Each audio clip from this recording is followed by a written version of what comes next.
जय हिंद दोस्तों। आज की इस वीडियो में हम लोग बात करने वाले हैं गुप्त साम्राज्य के प्रशासन के बारे में। पिछले वीडियो में हम लोगों ने पार्ट 1 से लेकर के पार्ट 5 तक गुप्त साम्राज्य यानी गुप्त वंश के जितने भी शासक हुए उनके बारे में फुल्ली डिटेल में बात किए थे। तो हमने पिछले वीडियो में आप लोगों को बताया था कि आगे जो वीडियो आने वाला है यानी नेक्स्ट जो वीडियो आएगा उसमें हम लोग गुप्त डायनेस्टी के प्रशासन और यहाँ के सामाजिक जीवन के बारे में बात करेंगे। तो आज का जो हमारा सेशन है, इस सेशन में हम लोग गुप्ता पीरियड के जो प्रशासन था, प्रशासन व्यवस्था यानी शासन करने की जो व्यवस्था थी, यहाँ पर जो मिलिट्री सिस्टम था उसके बारे में बात करना है। तो चलिए सेशन को स्टार्ट करते हैं और बात करते हैं दोस्तों। तो गुप्त साम्राज्य यानी गुप्ता पीरियड में प्रशासन के बारे में अगर बात करें दोस्तों, तो जितनी भी शक्तियां होती थी, यानी अगर हम बात करें सभी शक्तियां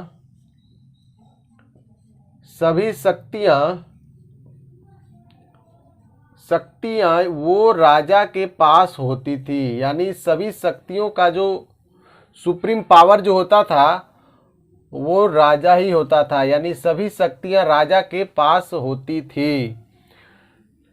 आगे बात करेंगे कालिदास के अनुसार। कालिदास, मैंने आप लोगों को बताया था दोस्तों कि कालिदास जो थे वो इन्हीं के दरबार में रहते थे और वो नवरत्नों में से एक थे। यानी नवरत्न जो थे उन्हीं में से एक थे जो कालिदास थे। कालिदास के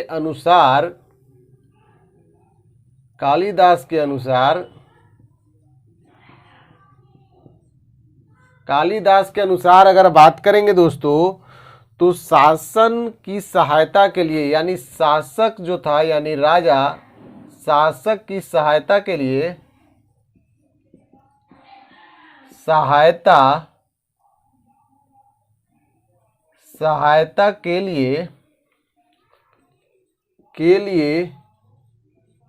तीन प्रकार के मंत्री होते थे। तीन प्रकार के मंत्री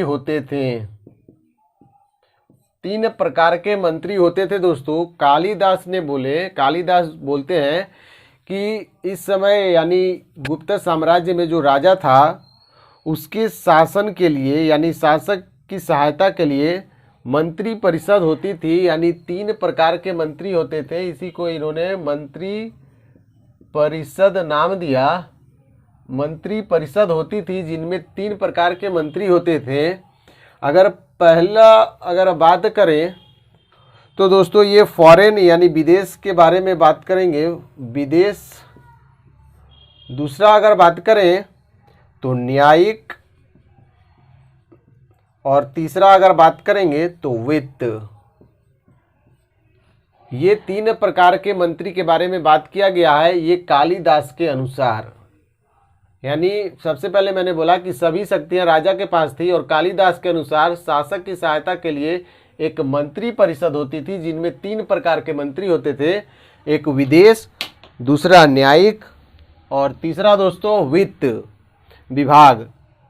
तो ये कालिदास के अनुसार। अगर बात करेंगे दोस्तों गुप्त काल के प्रमुख अधिकारी, यानी अगर हम बात करें केंद्रीय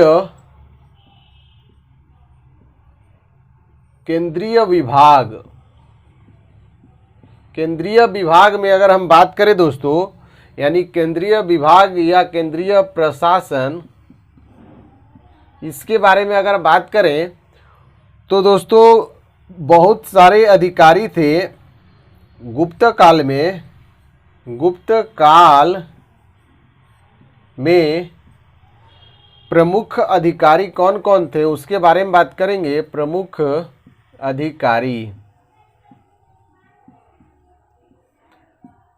केंद्रीय विभाग या प्रशासन के बारे में अगर बात करें तो गुप्त काल में प्रमुख अधिकारी जो होते थे दोस्तों, अगर उनमें से हम अगर बात करें पहला नंबर तो ये महासेनापति।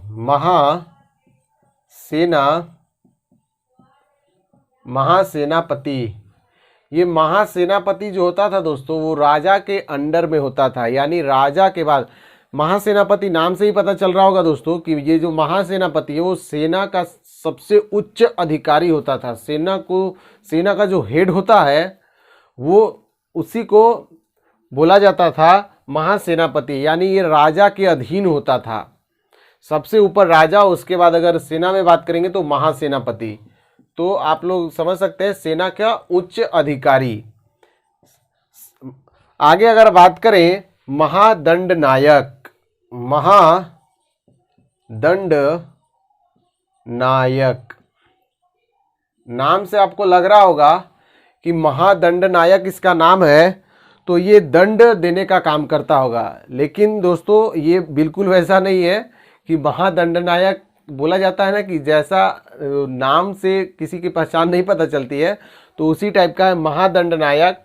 ये महादंड नायक यानी दंड देने का काम नहीं करता दोस्तों। ये जो है महादंड नायक, ये महासेनापति के अधीन काम करता है। तो यहाँ पे लिख देते हैं महासेनापति के अधीन, महासेनापति के अधीन।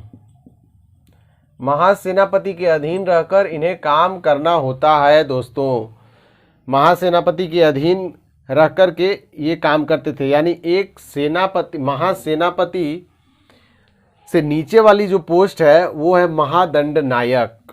तो महादंड नायक यानी महासेनापति के अधीन। अगर तीसरा अगर हम लोग बात करें तो रण भांडारिक, रण भांडारिक, रण भांडारिक। रण भांडारिक का मतलब है दोस्तों रण के भंडार, यानी रण में जो भी मतलब युद्ध स्थल में जो भी प्रॉब्लम क्रिएट होता था, यानी अगर रण यानी रण क्षेत्र में जो लड़ते समय सैनिकों को जो भी सामग्री की आवश्यकता होती थी तो यही रण भांडारिक उन सामग्रियों की पूर्ति करता था। यानी यहाँ पर लिख देते हैं सेना को सामग्री पहुँचाने वाला जो अधिकारी था, यानी लिख देते हैं कि सेना को सामग्री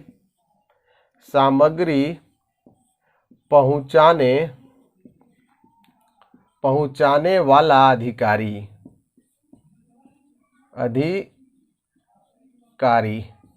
मैंने बोला कि गुप्त काल में प्रमुख अधिकारी महासेनापति यानी सेना का सर्वोच्च अधिकारी जो था वो महासेनापति, महादंड नायक महासेनापति के अधीन यानी महासेनापति के नीचे वाले पोस्ट। और तीसरा नंबर है रण भांडारिक।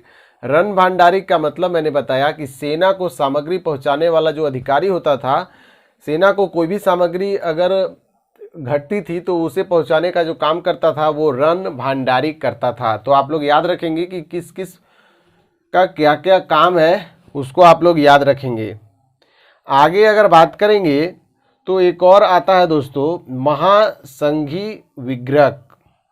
तो उसको हम लोग ऊपर लिखते हैं, तो यहाँ तक हो गया होगा, ऊपर में मिटा करके हम लोग आगे लिखते हैं।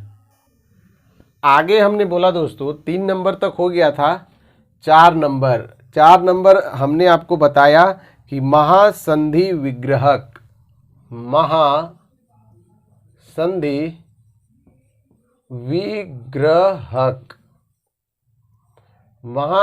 विग्रहक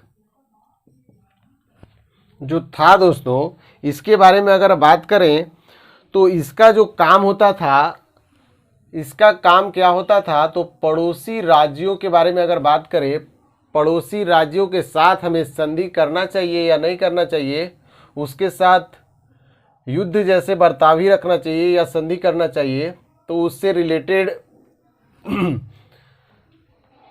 ये काम करते थे। यानी अगर हम बात करें तो महासंधि विग्रह का काम होता था पड़ोसी राज्यों से संबंध कैसा रखना है, पड़ोसी राज्यों से संबंध के बारे में अगर बात करें, यानी संधि करना है या नहीं करना है, वो महासंधि विग्रहक को करना पड़ता था। यानी ये जो बोलता उसी से संधि होता, नहीं तो संधि नहीं होता। ये पोस्ट बनाया गया था गुप्त साम्राज्य में। आगे अगर हम बात करें, और दोस्तों अगर हम बात करें, ये तो हमारा केंद्रीय प्रशासन हुआ। केंद्रीय प्रशासन के बाद हम लोग का प्रांतीय प्रशासन भी आता है, तो उसके बारे में हम लोग यहाँ बात करेंगे। तो यहाँ तक क्लियर हो गया होगा। अब हम लोग बात करेंगे प्रांतीय प्रशासन के बारे में। प्रांतीय प्रशासन, प्रांतीय प्रशासन यानी प्रांत जैसे हमारा देश है दोस्तों, तो देश में सेंट्रल लेवल पे जो काम होता है गवर्नमेंट के द्वारा, और उसके बाद उससे नीचे जो होता है वो स्टेट लेवल, तो वैसे ही वहाँ पे सेंट्रल लेवल और यहाँ पे प्रांतीय कहने का मतलब स्टेट लेवल टाइप का, तो वही यहाँ पे बताया गया है। तो प्रांतीय प्रशासन की जो व्यवस्था थी दोस्तों, अगर इसके बारे में अगर बात करें तो सबसे बड़ी प्रांतीय इकाई को क्या कहा जाता था, यहाँ पे लिखेंगे कि सबसे बड़े प्रांतीय इकाई को देश कहा जाता था। क्या कहा जाता था? देश कहा जाता था। देश यानी कंट्री नहीं लेंगे, बट इसको कहा जाता था, यानी सबसे बड़ा जो प्रांतीय इकाई होती थी उसे देश कहा जाता था। और इसका जो प्रशासक होता था, यानी अगर इस देश के बारे में बात करें तो इसका जो प्रशासक जो होता था उसको दोस्तों गुप्ता कहा जाता था। गुप्ता, याद रखेंगे कि सबसे बड़े प्रांतीय इकाई को देश कहा जाता था और इस देश का जो प्रशासक होता था उसे गुप्ता कहा जाता था। और अगर बात करें दूसरी सबसे बड़ी प्रांतीय इकाई, यानी दूसरी सबसे बड़ी प्रांतीय इकाई,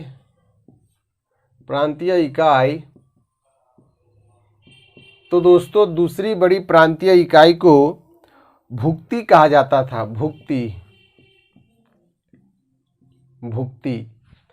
भुक्ति कहा जाता था। और इसका जो प्रशासक होता था, यानी इसका प्रशासक,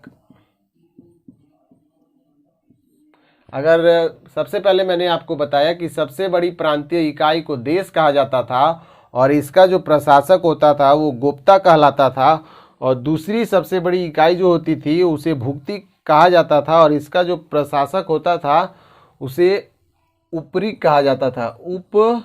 उपरिक, याद रखेंगे, बहुत इंपॉर्टेंट है। नेक्स्ट अगर हम बात करें दोस्तों, तो भुक्ति के अधीन ही एक इकाई होती थी। यहाँ पे लिखेंगे, ये भुक्ति जो आपको दिख रहा है, लिखेंगे कि भुक्ति के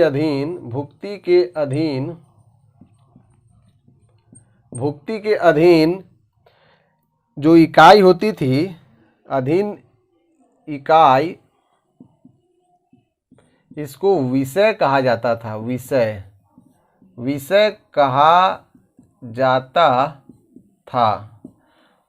कहा जाता था। और इस विषय का जो प्रशासक होता था, इस विषय का प्रशासक, उसको विषयक कहा जाता था। विषयक कहा जाता था।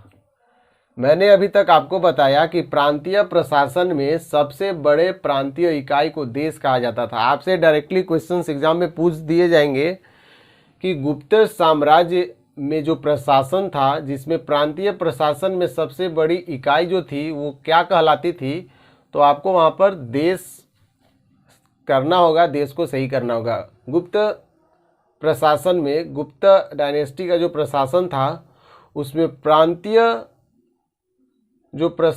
उसमें प्रांतीय इकाई जो थी सबसे बड़ी वो कौन थी, तो देश कहलाती थी। और इसका जो प्रशासक था वो गुप्ता कहलाता था। और दूसरी सबसे बड़ी प्रांत को भुक्ति कहते थे और इसका प्रशासक उपरी कहलाता था। और भुक्ति के अधीन ही इकाई होती थी जिसको विषय कहते थे, और विषय का जो प्रशासक होता था वो विषयक कहलाता था। उम्मीद करते हैं कि आपको विषयक बोलेंगे या विषयपति भी बोलते हैं, तो विषयक लिखे या फिर विषयपति, विषयपति भी बोलते हैं इसको, तो याद रखेंगे विषयक या विषयपति। तो यहाँ तक क्लियर हो गया होगा दोस्तों। आगे हम लोग बात करेंगे ग्राम स्तर के अधिकारी। तो अगर ग्राम स्तर के अधिकारी के बारे में बात करें, इसको मिटा देते हैं। तो ग्राम स्तर के अधिकारी को क्या कहा जाता था, तो ग्रामिक कहा जाएगा। इसके बारे में बात करेंगे। तो लिखेंगे ग्राम स्तर के अधिकारी, ग्राम स्तर के अधिकारी को ग्रामिक कहा जाता था। ग्रामिक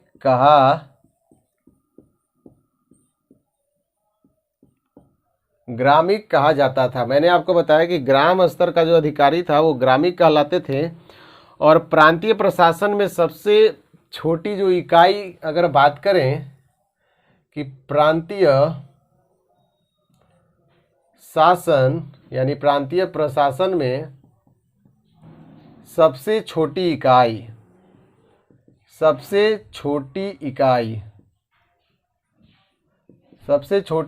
जो थी दोस्तों, वो आपकी ग्राम ही आती है।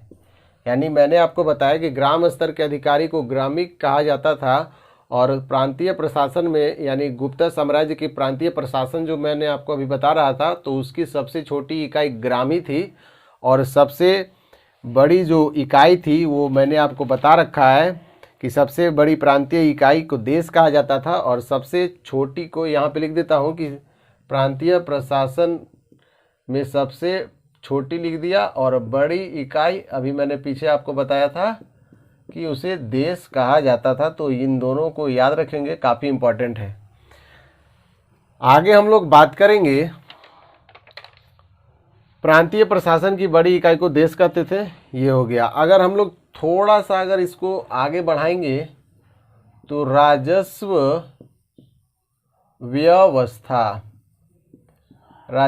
व्यवस्था के रेवेन्यू सिस्टम के बारे में थोड़ा सा जान लेते हैं। 2 लाइन का है। तो गुप्त साम्राज्य में राजस्व व्यवस्था कैसा था दोस्तों, तो अगर हम बात करें कर के बारे में, टैक्स के बारे में, तो कर सिस्टम जो था वो 1/6 था। मतलब काफ़ी हद तक अच्छा था। 1/6 कुछ ज़्यादा नहीं है। तो कर जो सिस्टम था यानी टैक्स का जो सिस्टम था, टैक्सेशन सिस्टम, वो 1/6 था। और भूमि कर के रूप में राजा का जो हिस्सा मिलता था, यहाँ पे लिख देते हैं भूमि कर के रूप में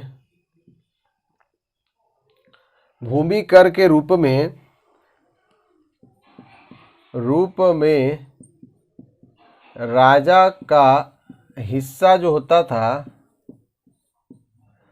मैंने क्या लिखा है कि भूमि कर के रूप में राजा का जो हिस्सा होता था उसको भाग कहा जाता था। भाग यानी पार्ट। भूमि कर के रूप में राजा का जो हिस्सा है उसको भाग कहा जाता था। डायरेक्ट पूछा जाएगा क्वेश्चंस, याद रखेंगे, इंपॉर्टेंट है। और अगर बात करें हम लोग कि राजा को दिए जाने वाले उपहार, यानी राजा को अपने तरफ से कुछ फसल हो गया, फसल उगने के बाद या फिर काटने के बाद या फिर कुछ हमें गिफ्ट करना है राजा को, तो उसे क्या कहा जाता था। तो बात करेंगे राजा को दिए जाने वाले उपहार, लिखेंगे राजा को दिए जाने वाले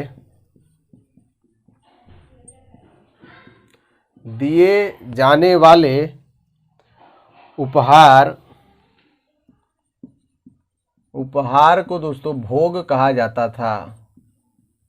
भोग कहा जाता था। मैंने आपको बताया कि भूमि कर के रूप में राजा का जो हिस्सा होता था वो भाग, और राजा को दिए जाने वाला उपहार को भोग कहा जाता था। तो राजस्व व्यवस्था में बस इतना ही आपको जानना है, ज़्यादा इसमें कुछ नहीं रखा है।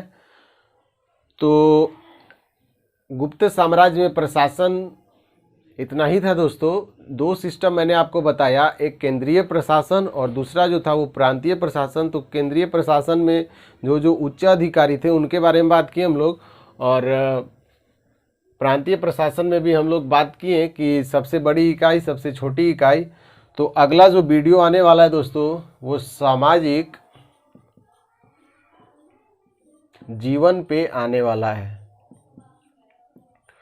यानी गुप्ता डायनेस्टी, गुप्त साम्राज्य, गुप्त वंश के टाइम में, गुप्ता पीरियड के टाइम में वहाँ के लोगों की जीवन शैली यानी सामाजिक जीवन व्यवस्था कैसी थी, वहाँ पे सती प्रथा था या नहीं थी, वहाँ पे लोग खुश रहते थे या नहीं थे, मतलब किस टाइप का जो रूलिंग था वो आम जनता के पास था, और वहाँ के जो सामाजिक जीवन व्यवस्था कैसी थी, लोग कैसे जीवन जीते थे, तो उसके बारे में अगले वीडियो में बात करेंगे। तो उम्मीद करते हैं कि गुप्त साम्राज्य में जो प्रशासन के बारे में हमने जितने भी जानकारी को आप तक पहुंचाया हूं, यानी पहुंचाए हैं, अच्छा लगा हो तो लाइक शेयर कमेंट करना मत भूलिएगा, और चैनल पे नए हो तो चैनल को सब्सक्राइब करके बेल आइकन प्रेस कर लीजिएगा ताकि हमारी नोटिफिकेशन सबसे पहले आप तक पहुंच सके। और बात करेंगे अगले वीडियो में हम लोग सामाजिक जीवन के बारे में। तो सामाजिक जीवन के बारे में भी देखना नहीं भूलिएगा, काफ़ी इंटरेस्टिंग फैक्ट मिलेंगे उसमें भी। और उम्मीद करते हैं कि आपको सेशन अच्छा लगा होगा। तो मिलते हैं अगले वीडियो में, तब तक के लिए bye bye, take care, goodbye and have a nice day. Thank you.